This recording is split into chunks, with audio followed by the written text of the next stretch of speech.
Good morning everybody, welcome sa ating channel. Ayan, kumusta po kayo? At isang mapagpalang araw pong muli sa ating lahat. At lalong lalo na sa ating mga gawain. Ingat po tayo. Shout out po sa lahat ng mga OFW at lalong lalo na sa mga construction worker.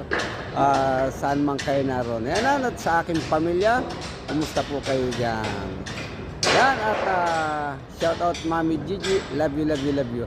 Yan guys, ang video kong ipakita sa inyo ay dito pa rin sa construction namin na ginagawa. Ito naman po ay kakaiba naman po itong ating topic ngayon. Ito po ay tungkol sa ating dismantling ng scaffolding guys. At ipakikita ko sa inyo, tara, puntahan natin ang aking video. Ayan. At yun nga mga karoon, nandito po tayo ngayon sa ating binuhosang slab. Ayan, kung makita ninyo, ay narito na, may mga scaffolding na dito na dapat tanggalin. Ito po ay nagkaroon na po tayo ng curing dito na 21 days po ang ating curing dito. 21 days po yan bago natin baklasin itong scaffolding at ang shattering ng ating slab na yan. Siyempre hindi natin basta-basta tatanggalin yan hanggat hindi tayo nakakareach sa ating curing period. Ayan guys, at tingnan ninyo naman ang ating mga tao na nagtatanggal. Ayan, andun sa taas, inumpisahan nila siyempre yung ilalim. Ayan sila doon sa loob. Ayan, so dahil ito naman ay mababa kaya ibinabagsak na lang nila.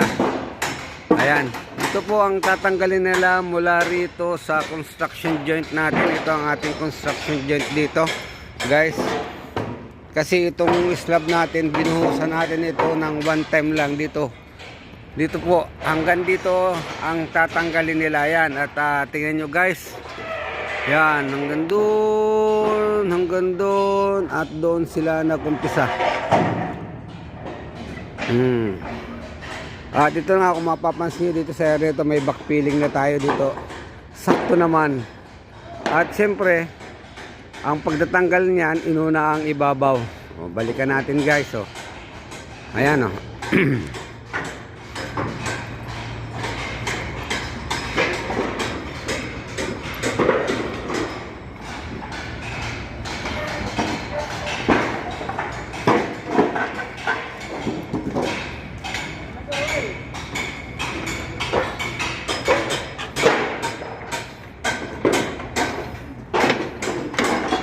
Ayan sila nandun sila, inuuna nila yung ibabaw siyempre.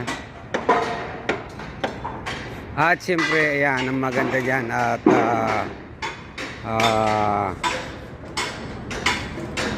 ipapile na rin nila yung sukat. Ayan. Good morning, how are you Mustafa? Guys? Wala, very good. Alatul Rakip, Asanada Shilo. Alatul Shilo. Ayan.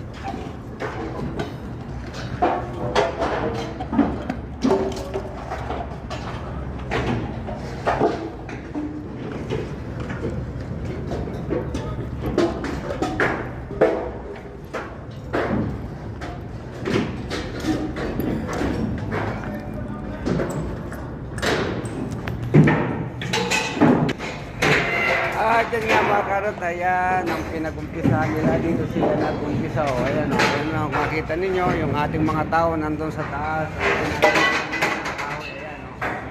sila susunod niyan yung plywood, ihandaan pababa mula sa taas pababa. Siyempre ang pagtatanggal ng ating mga kapulis, nilalaglag nila total bababa naman, kaya ayan nagbababa guys. Tuloy-tuloy po tayo at ingat po tayo dyan sa pagtatrabaho guys.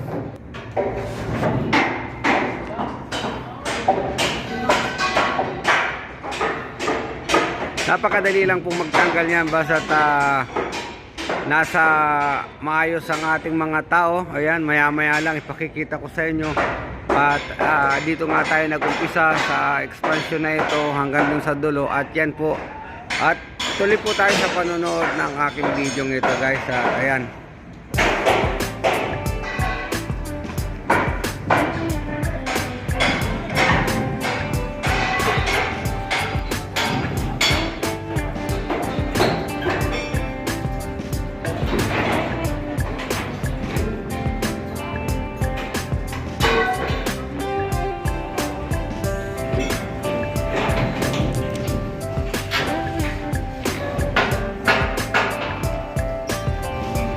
At syempre yan, bago nila iwanan dyan ay dapat ay ipapal yan.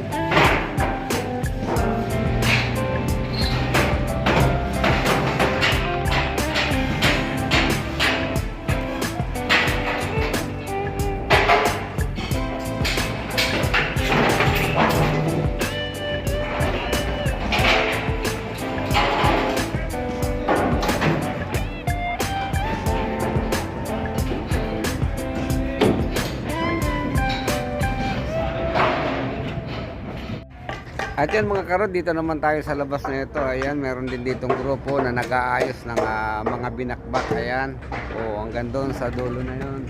Tingnan nyo guys, at hanggang doon yan. At inshallah today matapos nila ito at makikita ninyo pagka natanggal na itong scaffolding na ito.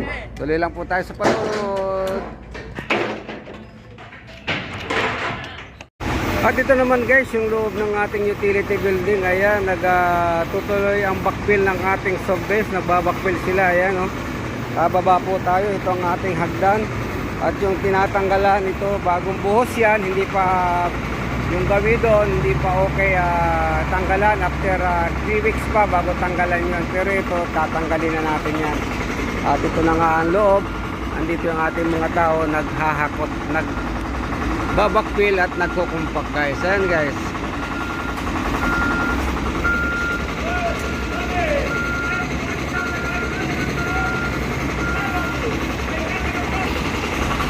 Ayan kayo, tingnan nyo. Ayan ang ating sponsor. Ayan, pinagindar. Oh! Ayan, worker. Masipag. Masipag sila guys. Dahil malapit na naman ang pahinga. Weekdays, tomorrow, overtime. Ayan. Ayan po ang ating ginagawa natin dito. Ang update. At pakikita ko naman sa inyo ang ating structural. At gabi naman tayo dun guys sa kabila sa structural guys. At ito ang ating backfilling. Last layer na ito ng subbase. Ayan, halo-halo ngayon dito. Ayan, nagbabackfill. Ben! Sila. Oo. Ayan po ang ating bakal, ang ating ereksyon. Pinintura na, hindi pentapos. Hanggang doon na, naisundo na yung main frame. Ayan ang main frame guys. Oh, ayan. Pero yan, may mga joist pa yan. Ilalagay pa yung joist yan. At nagumbasa na rin tayo ng blocks. Ayan ang ating blocks. Update ko sa inyo. Yan, naisundo na yan. Column na ang kailangan dyan at magbibim sa gawin na ito. Ayan, dito naman sa baba na ito. Ayan, tuloy ang pag-regrader. Ang pagli-level. Kasi kailangan naka-level to dahil buhos na po ito, konkreto na ang susunod dito. And guys, punta tayo dito sa kabila. Ayan, dito nag-umpisa na rin kami ng blocks. Hindi lang kami kabit ngayon dahil may buhos dito. Kaya tigil yung maso natin dyan. Dito tayo naman sa kabila. Ayan nag-umpisa na silang mag-compact.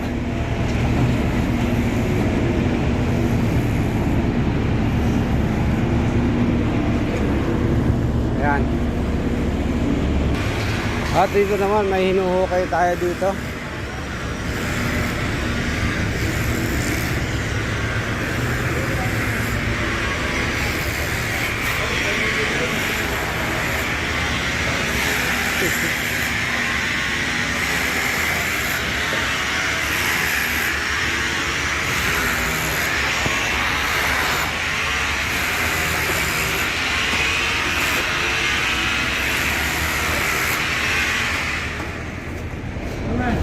Yes.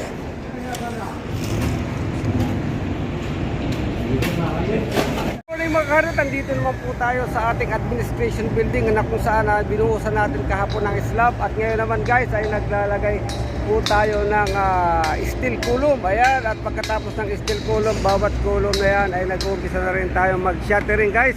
At tingnan ninyo. At ito nga guys, nailagay na yung mga steel column. Ayan, nagtayo na sila, nagtayo na At siyempre, yung puno niyan ay kailangan nating nakarap yung mga puno niyan. Dapat yan nakarap at ang ating mga steel ay malinis.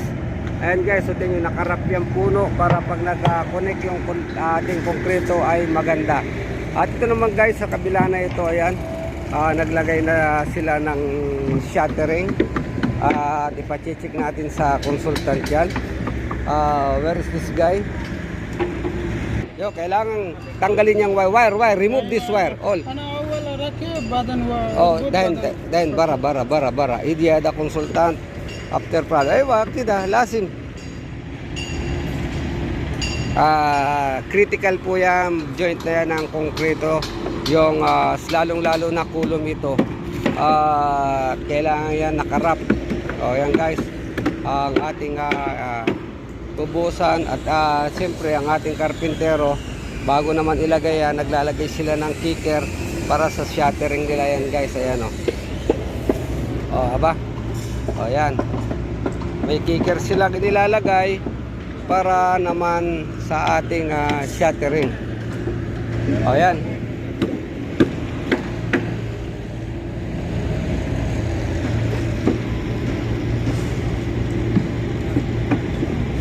Ayan o, pinalilinis natin guys yan. Kailangan malinis yan. Walang dumi na papasok yan.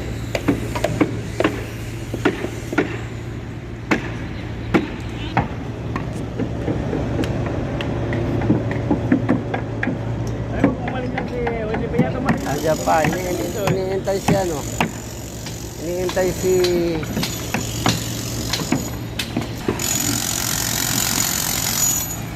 ayan guys, at kailangan nating isiping yung puno na yan.